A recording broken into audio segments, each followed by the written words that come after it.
Halo teman-teman, berjumpa lagi dengan Mas Prong di Prongos Channel.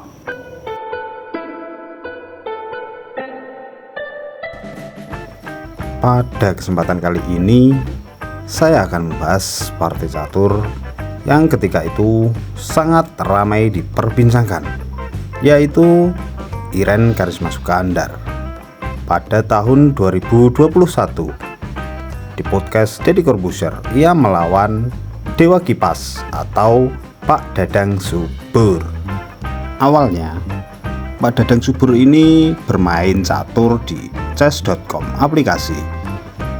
Tapi kelihatannya yang main waktu itu anaknya ya, saya agak lupa. Sepertinya anaknya yang main, akunnya anaknya tapi yang main bapaknya. Nah, kurang lebih seperti itu. Di chess.com ia melawan Magnus Carlsen dan menang, sehingga namanya sempat viral dan Iren Karisma Sukandar pun tergugah untuk melawannya. Tanpa diduga, podcast Deddy Corbuzier siap memfasilitasi. Ia menjanjikan uang 100 juta rupiah kepada Pak Dadang jika ia mampu mengalahkan Grandmaster Iren Karisma Sukandar. Sudah jelas Pak Dadang sangat mau dan bersemangat untuk melawan dan meladeni Iren Karisma Sukandar. Ya sudah pasti karena uang 100 juta, dan ketika Pak Dadang kalah nggak ada masalah karena dia juga tidak mengeluarkan uang dan namanya pun menjadi terkenal. Kurang lebih seperti itu teman-teman. Banyak smart people, ya penonton podcast Deddy Corbuzier itu dinamai dengan sebutan smart people oleh Deddy Corbuzier. Itu banyak yang menjagokan Dewa Kipas. Ya tidak lain tidak bukan karena ia mampu mengalahkan Magnus Carlsen di chess.com. Tapi buat teman-teman yang mengerti catur walaupun sedikit-sedikit, sudah pasti menjagokan Iren Karisma Sukandar karena reputasinya dan karena elo ratingnya. Dan buat saya pertandingan ini sangatlah positif. Dengan munculnya Dewa Kipas atau Pak Dadang ini, itu membangkitkan gairah dan semangat buat teman-teman di Indonesia untuk bermain catur. Ya, catur menjadi booming lagi. Dan dengan memasyarakatnya catur, maka tidak menutup kemungkinan bahwa akan semakin berpeluang Indonesia menciptakan bibit-bibit bakat baru di dunia percaturan. Oke teman-teman, intronya segitu dulu. Langsung saja kita ke partainya. Iren Karisma Sukandar putih, Dewa Kipas hitam. Iren memulai dengan pion E4, dibalas Pak Dadang pion C6 karukan defense, dan Iren pion D4, dibalas Dewa Kipas pion D5, menawarkan pertukaran. Pertukaran diterima oleh Iren. Pion E4 memakan dan balas dipukul oleh pion C. Dilanjutkan putih gajah ke D3 dan hitam kuda ke C6 mengancam pion D4. Putih pion C3 melindungi, lalu dibalas hitam pion E6.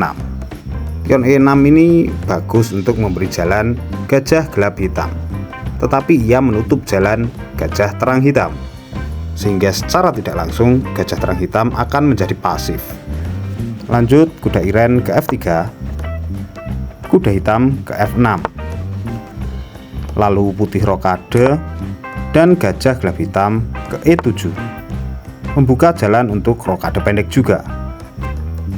Gajah gelapnya Iren kini keluar kandang ke F4, lalu disusul hitam rokade pendek.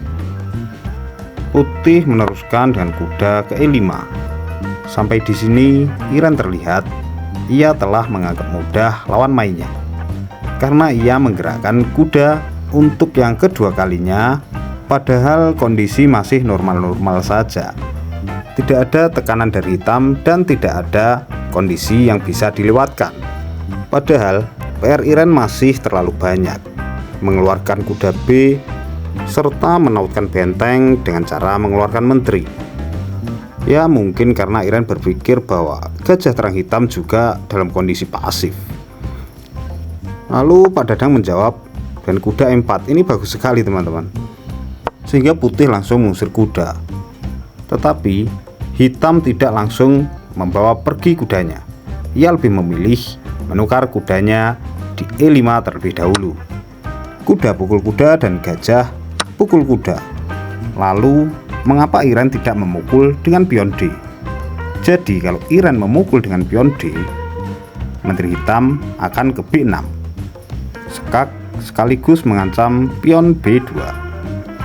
Benteng Putih tidak bisa menutup skak karena ada kuda di E4, sehingga mengharuskan Raja Putih geser ke H1, disusul dengan kuda F2 skak. Ya, ia mengancam Menteri Putih juga menggarpu menteri dan raja. Posisi ini mengharuskan benteng untuk memakan kuda, karena jika tidak dimakan atau raja pindah ke G1, maka kuda pun tidak akan memakan menteri, tapi pergi ke H3, double skak kuda dan menteri. Artinya kuda tidak bisa dimakan dan skak oleh menteri tidak bisa ditutup. Oleh karena itu raja harus kembali ke H1. Lalu menteri dikorbankan di G1 skak, memaksa benteng harus memakan, dan kuda hitam kembali ke F2 skak mat. Ya, itulah pola skak mat jepit. Itulah mengapa saya bilang tadi posisi kuda di E4 sangatlah bagus. Sayangnya ini Iren teman-teman, Grandmaster wanita kebanggaan Indonesia, sehingga dia sudah pasti bisa membaca pola seperti ini. Oke, kita kembali dan kita lanjut. Setelah gajah gelap putih memukul kuda, kuda hitam pergi ke F6. Putih menjawab dengan menteri C2, ancaman yang nyata, yaitu dengan gajah gelap memakan kuda terlebih dahulu, lalu dilanjutkan dengan gajah terang memukul pion H7 skak. Dewa Kipas membaca itu, lalu ia menggerakkan pionnya ke H6. Putih menjawab kuda ke D2 menautkan benteng, lalu hitam menawarkan pertukaran gajah. Benteng putih mendukung gajah ke E1 dan hitam kuda ke H5. Pion putih F4, lalu dibalas hitam pion D6. Menteri Iren ke D1 mengancam kuda. Kuda kembali ke F6.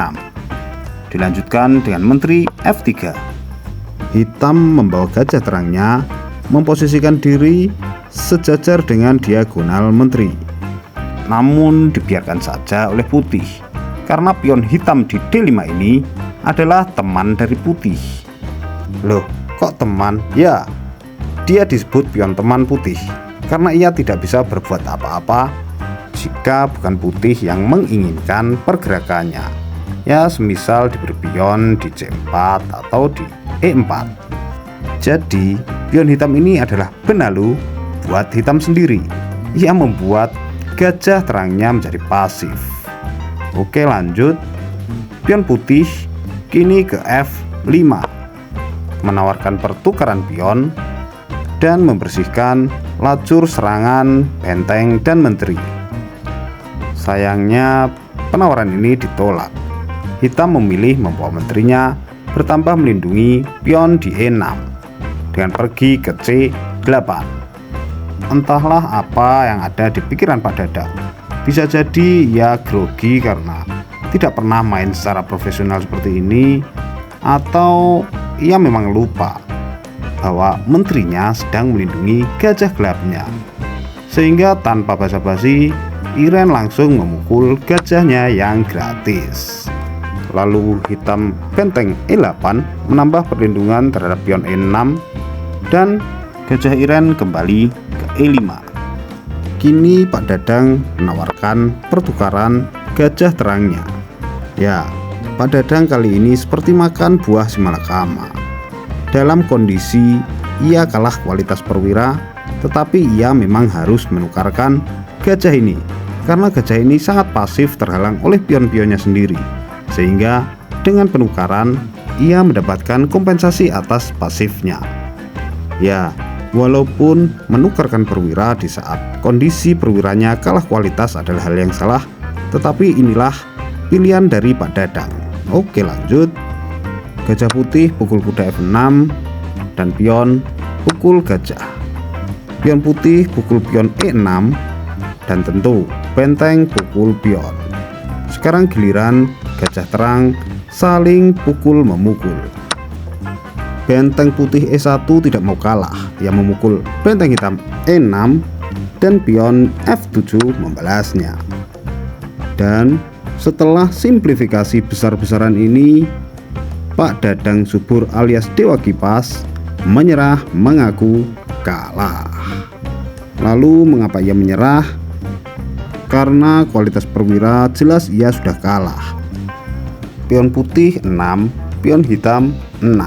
Putih mempunyai kuda dan hitam sudah tidak punya perwira selain benteng dan menteri. Secara poin hitam kalah 3 poin. Lalu jika diteruskan kurang lebih akan menjadi seperti ini teman-teman. Langkah Stockfish menyarankan menteri pukul F6, menteri hitam ke B7, lalu menteri putih E6 skak, raja geser ke H8, menteri putih H6 skak. Langkah terbaik bukan menteri menutup, tetapi raja ke G8. Menteri putih kembali melakukan skak di E6, raja naik ke G7, lalu benteng putih ke F3, mempersiapkan serangan di lajur G dan H. Sampai di sini hitam bahkan tidak ada langkah yang bertujuan. Komputer menyarankan benteng untuk melindungi pion di D8. Menteri ke G4 skak, lalu raja ke lajur H, H8 dan skak oleh benteng di lajur H, H3. Otomatis menteri harus menutup dan benteng pukul menteri, lalu raja hitam balik pukul benteng.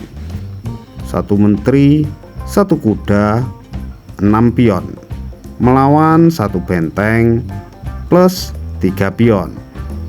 Putih kini mempunyai materi sebanyak 18 poin, sementara hitam hanya 8 poin, terpaut 10. 10 itu menteri 1 plus pion 1 ya teman-teman. Sudah mustahil hitam bisa memenangkan permainan ini. Oke, baiklah teman-teman, sampai di sini dulu video kali ini. Kurang lebihnya mohon maaf yang sebesar-besarnya. Mohon kritik, masukan dan sarannya, serta terima kasih sudah menonton. Dan wassalamualaikum warahmatullahi wabarakatuh.